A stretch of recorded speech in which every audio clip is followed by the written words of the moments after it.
Okay, so I'm going to be addressing the next three questions for you today regarding the community and the resources that can be developed or are being developed to support the individuals that we're speaking to with a forensic background in the community.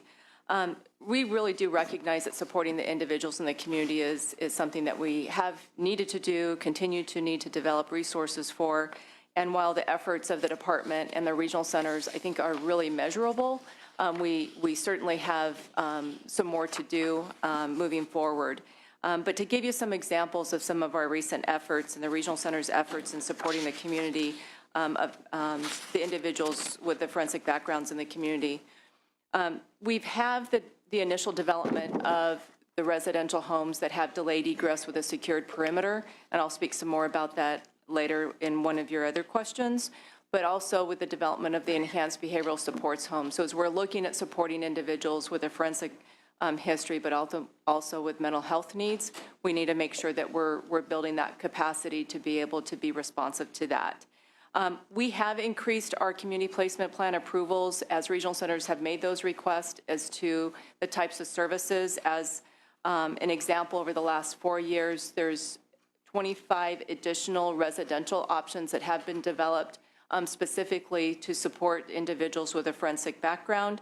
23 of those resources are specialized residential facilities, and then 2 of the resources are to develop 2 new supported living programs out in the community. There's also been 8 additional non-residential options that have been developed with community placement plan, specifically for very specialized training that would go to the regional center service coordinators as well as to service providers in working with a population with a forensic background, also specifically for individuals who are sex offenders.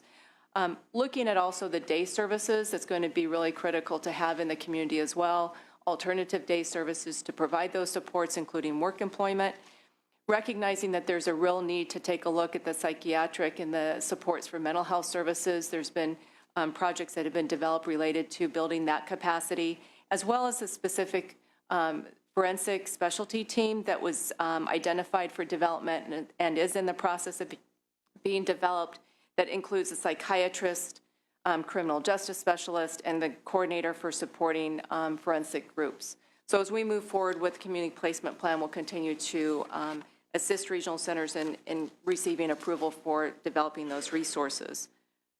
We've been asked also to answer the question, what efforts have been undertaken to engage the Judicial Council, regional centers, and stakeholders in identifying treatment, identifying better treatment environments and early intervention strategies. You know, although we have not engaged the Judicial Council, there are several actions that have been implemented. The previously mentioned residential options, I won't go into that again, but just recognizing that we have made those investments and support in the development, not only of ongoing services and seeing how we can also do this on an early intervention strategy, but also we have Central Valley Regional Center that was awarded a Mental Health Services Act grant for a project that is called Facing Issues for Persons with Developmental Disabilities Involved in the Criminal Justice System. This is a multi-year grant for fiscal year 14-15 through fiscal year 16-17. The focus of the grant and the project is to establish a new collaborative with state-level members representing criminal justice agencies, law enforcement, the courts, public defenders, district attorneys, probation, parole, mental health services. And as they're working on these issues, they're really going to be addressing what are the impacts of services, what are the outcomes that are going to be needed to support the individual regional center consumers that are involved in the criminal justice system. Lastly, ARCA has also recently formed a forensic committee. This forensic committee is in coordination with regional centers, public defenders, law enforcement, and they're specifically working on being able to provide services and supports as far as competency, as well as looking at additional resource needs on a strategy for early intervention. Lastly, the last question that I've been asked to address on this topic is describing the challenges that are in utilizing the delayed egress secured perimeter homes and the barriers that we currently have. While we have approval in statute to develop the homes, one of the conditions within the statute in developing the homes is for federal funding. We did receive a letter from CMS in April of 2014. The letter from CMS, because they were basing it certainly on the new rule, the federal rule, as far as ensuring that individuals who are residing in the community have access to the community. And CMS is concerned about the fact that with the delayed egress secured perimeter, that it may not comply with that rule. So we're working with CMS on this. We're looking at it as part of our statewide transition plan. We're also looking at other options to be able to address it. We do have 72 homes, or 72 of the beds that we have authority to develop of the 108 total that have been committed for development. We're moving forward, and we would be able to have some of those homes developed in the next fiscal year. Regional centers, understandably, are concerned about being able to develop these. We're working with them closely to ensure that we can have these homes developed just as quickly as possible. Thank you.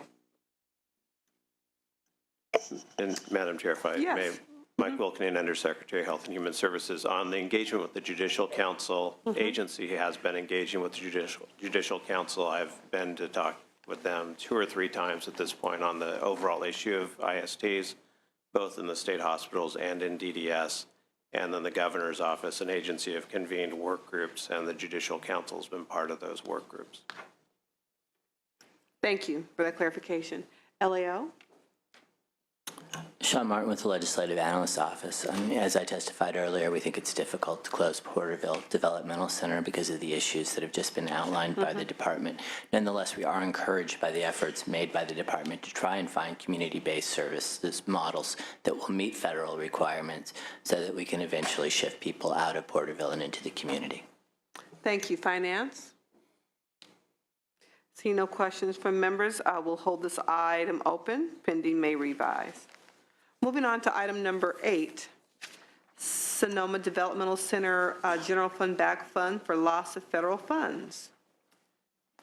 Thank you, Senator. This gets to the question that was asked earlier regarding how much general fund money are we putting into Sonoma to cover lost federal funds. So the general fund impact of lost federal funds to date at Sonoma from January 2013 through February 2015 is $31.9 million. The estimated, and for these next 3 numbers that I'm going to provide, obviously they're based on what the population counts are at the time, so they are subject to change. But the estimated annualized general fund cost, if all federal funding is lost at Sonoma, as was mentioned earlier, would be $44.4 million. The estimated annualized general fund cost, if no federal funding were received for the crisis unit at Sonoma, the loss for a year would be $900,000. And then the estimated annualized cost of if federal funding were lost for all the intermediate care facility units at Fairview Developmental Center would be $32.4 million. And if the federal funding were lost for the general treatment area at Porterville Developmental Center, the loss would be approximately $27.6 million. They are too? And they lost federal funding too? They haven't lost it yet. The feds haven't ruled yet. How will they lose it? That's if they do lose their federal funding. So that's our big concern about where that money comes from. You know, if we lose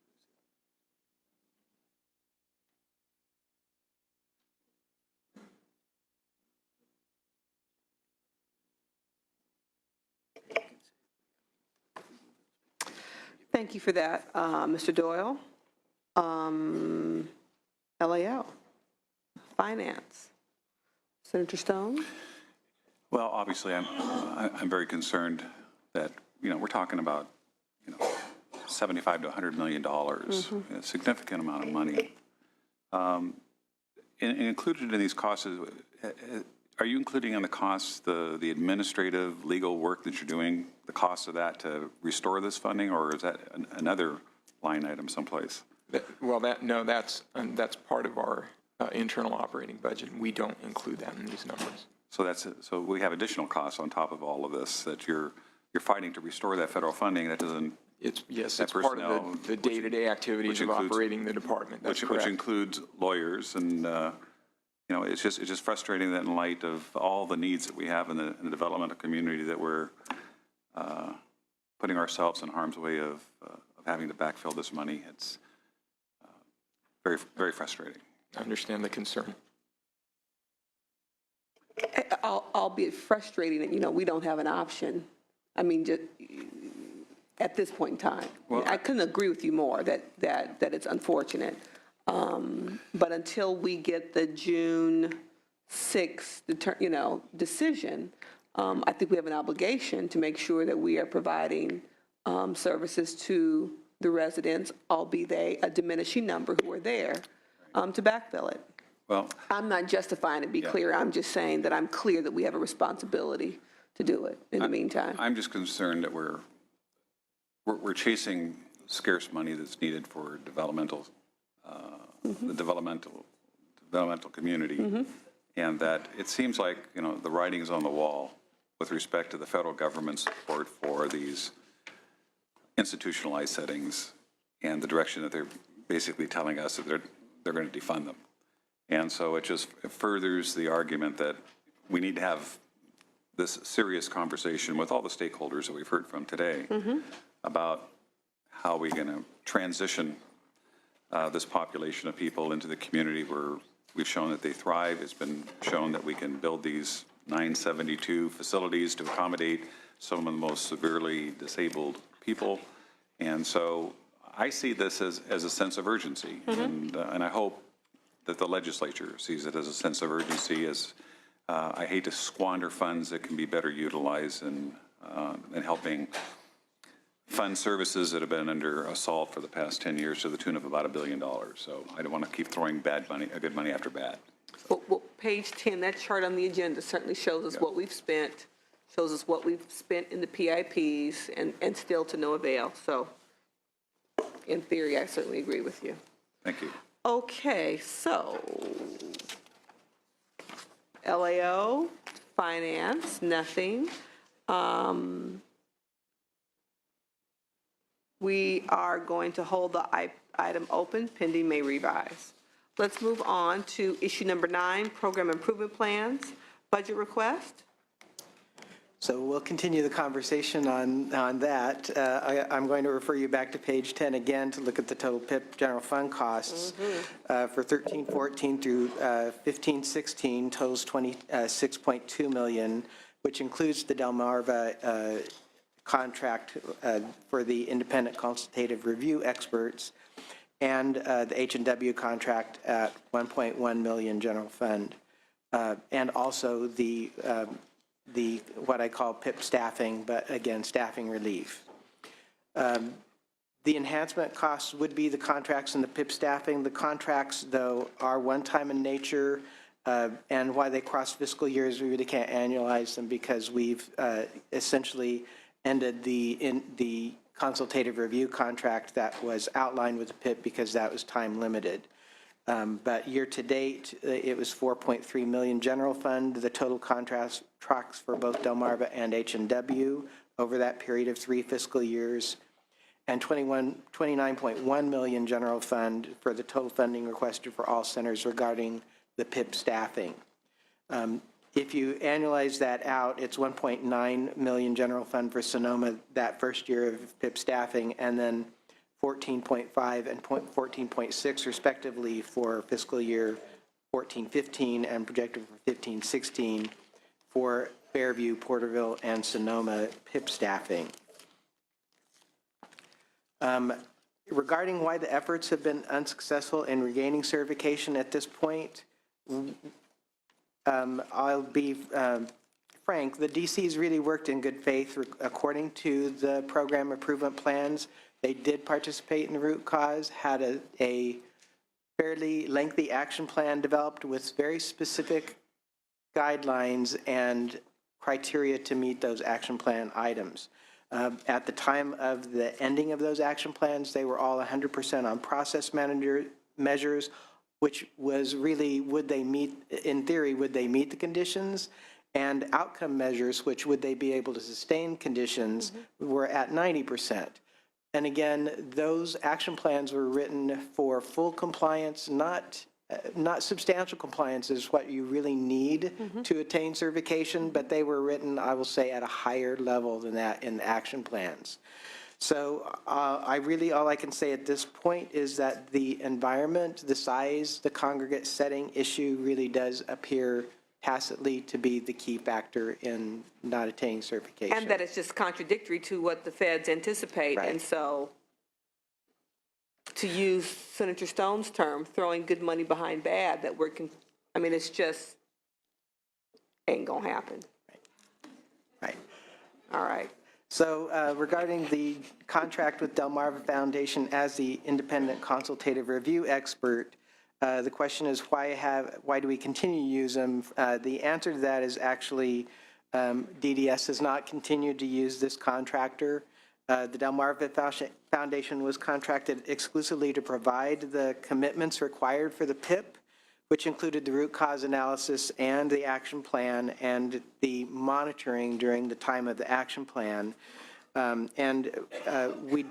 CDPH did participate with this in selecting that ICRE, and that PIP contract had term limits to it. So the Delmarva contract with Sonoma, for instance, ended in December of 14, with Landerman when the last resident moved, and with Fairview in February 1st of 2015 for Fairview and Porterville, and our relationship with them really ended at the time of the contract termination.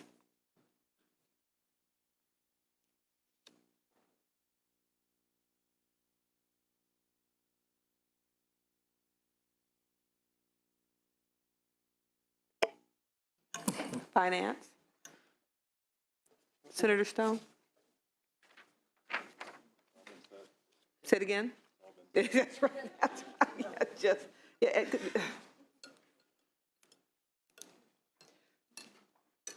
I think it has. I think you're right. I was trying to come up with a new word, but I couldn't, particularly under the PIP, because that's really troubling.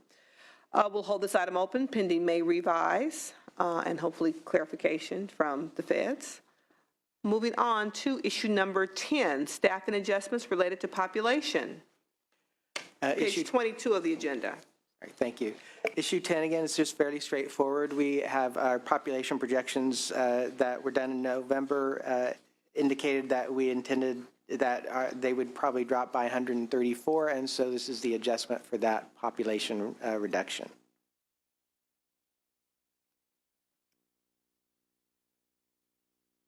Go back on issue 9. I don't know about you, but I'm hearing loud and clear from the legislature,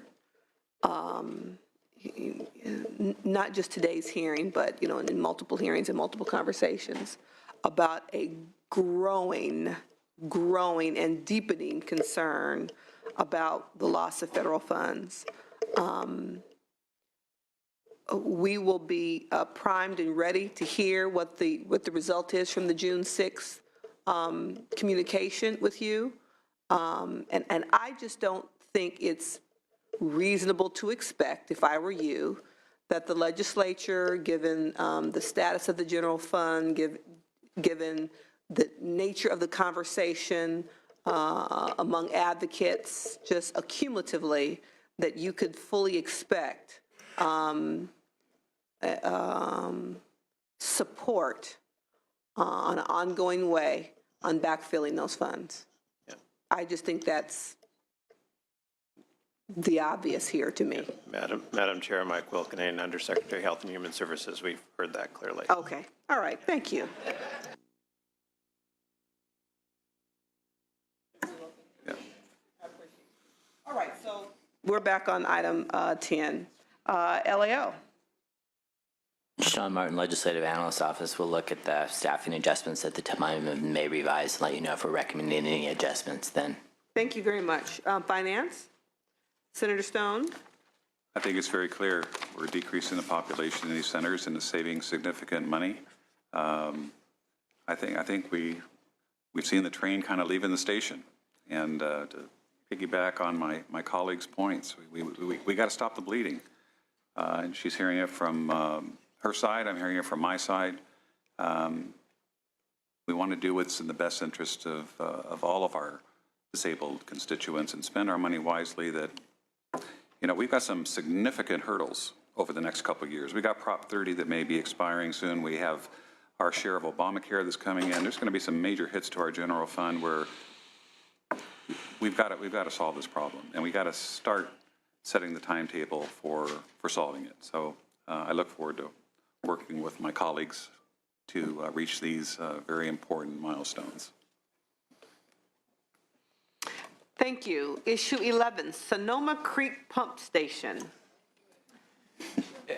Thank you, Madam Chair. As the agenda correctly points out, the intake structure that's located in Sonoma Creek was damaged a number of years ago by flooding, by storms, and as a result, the pump station no longer has the capacity to pump the same volume of water up to the existing reservoirs that are on the property.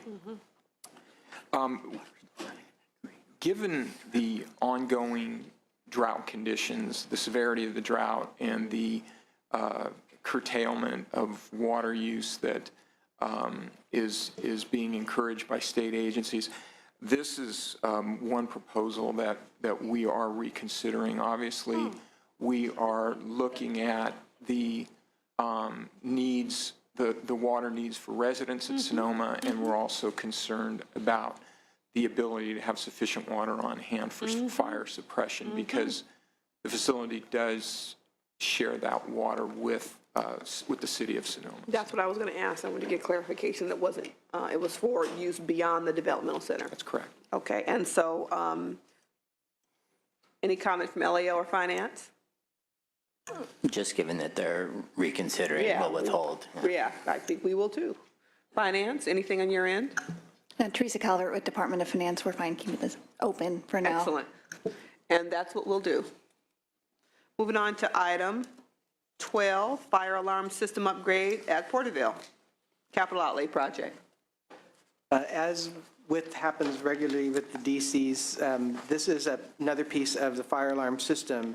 As the NF regulations changed, the NF areas at the center were upgraded, and then as we built the 96 additional beds in the secure treatment, those fire systems were put in. So there's a piece of the facility, the older units in the secure treatment area and some older units in the general treatment area are failing as far as their ability to give good information about the nature of the fire system there. So we're proposing to upgrade the system in the secure treatment area and the tie into the administration building. There is some units in the general treatment side too, but the way that those look now is those are being used for transition beds for folks who come out from secure treatment as well. So we are anticipating the need for the fire system to be upgraded. Even if we were not to be using those areas in the next few years, we need the fire system really now just for safety's sake.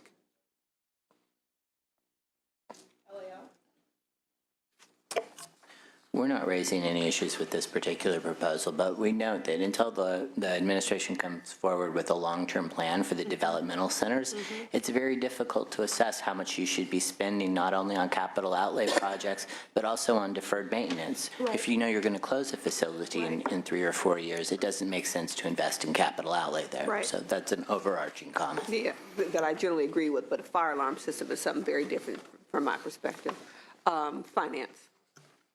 Good afternoon, Carlos Ochoa, Department of Finance.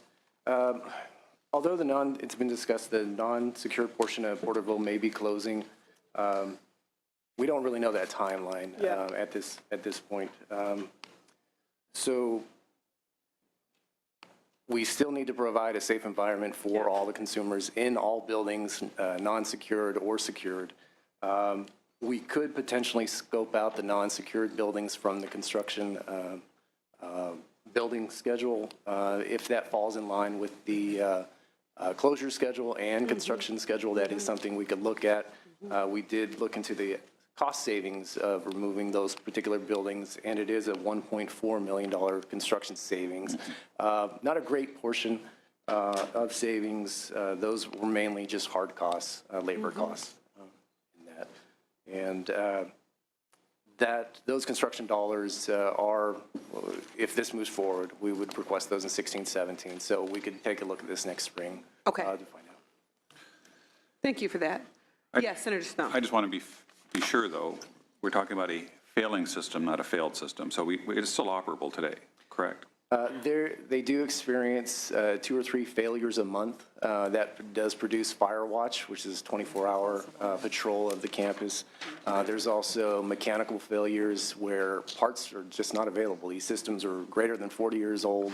Some are 70 years old. So we may have to manufacture parts for replacement. That's a higher cost than just going to a current system. Well, I certainly support the Band-Aid approach, but I share the same concern as the chairwoman that we don't want to put people in harm's way for fire. So, and I share the LAL's concerns as well. And we'll hold this item open up, pending may revise. Moving on to, speaking of deferred maintenance projects, item 13, deferred maintenance projects, page 23 of the agenda. Okay, I'll be going through each of the different projects. First one is the repair of the groundwater wells at Porterville for an estimated $225,000. As I'm sure you've heard this story before with Central Valley, it is harder to access the water in the wells as the water table goes lower. We are showing higher concentrates of nitrates in our wells. We have had a problem in the past where it's gotten to the point where we have had to bring in bottled water at Porterville. So with the diminishing water table coupled with some increased farming activities, we really need to be able to increase the depth of the wells at Porterville. The Porterville's water system is totally dependent on well water.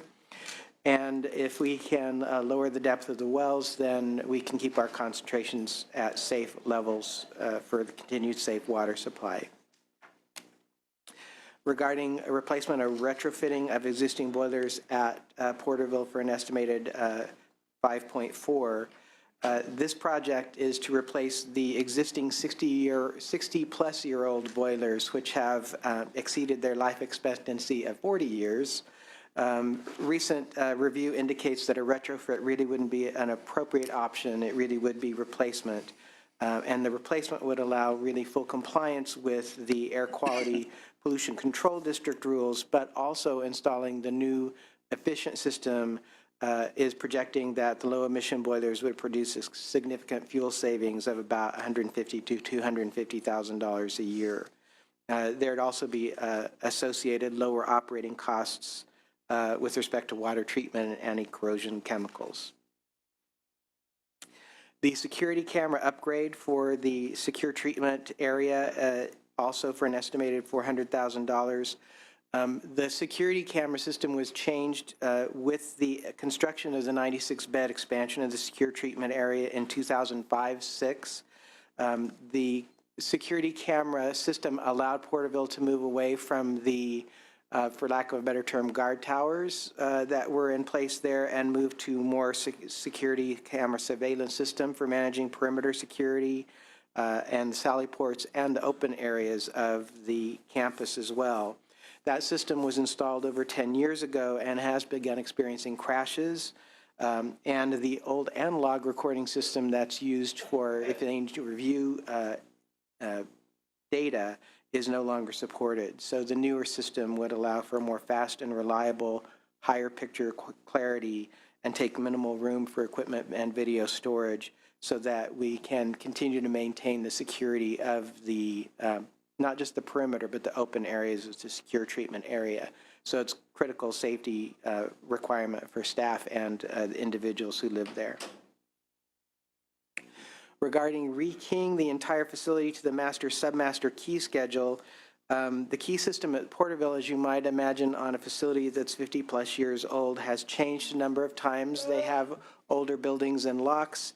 It's quite frankly a patchwork of different lock types right now, and so staff have to carry really a bundle of keys with them at some time.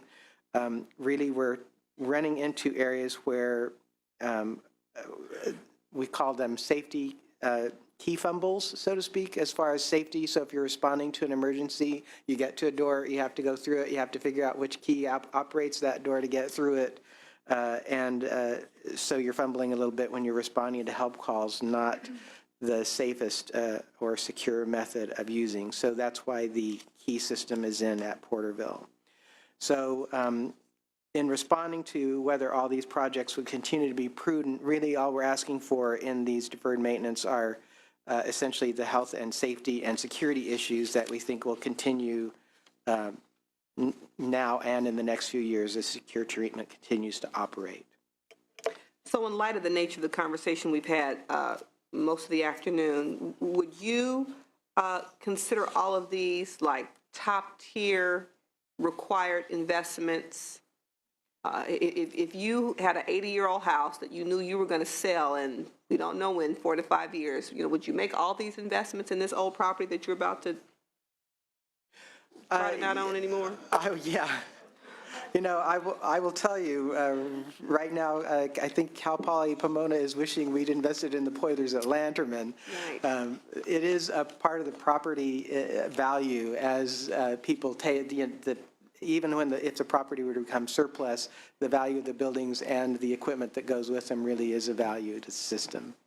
But this is a little different situation than where you've got a buyer on the hook for that property. We don't. We don't have a time frame. Right. And, it could be another situation like that where we're primarily transferring it to another state entity where we're not necessarily going to get market value for the property. I mean, I'm really being serious and asking you if these are kind of top tier must do, because a $5 million investment in boilers gives me cause for pause.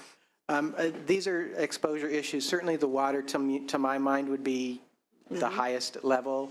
The boilers, quite frankly, it costs us less to pay the fines that we're paying right now for not meeting the quality guidelines, but again, they could change those fines at any time than they have at other centers where we have had to replace the boilers because it cost us less to replace the boilers than it did to pay the fines. The security camera upgrade, I'd probably put number 2 on the list there because maintaining that perimeter and safety of everyone who lives in that secure area is really needed and necessary. And I ask these questions because one, it's easy as legislators to sit up here and look at these things and second guess every decision you make, and but that's why I'm really pushing to get a sense from your perspective how you prioritize them.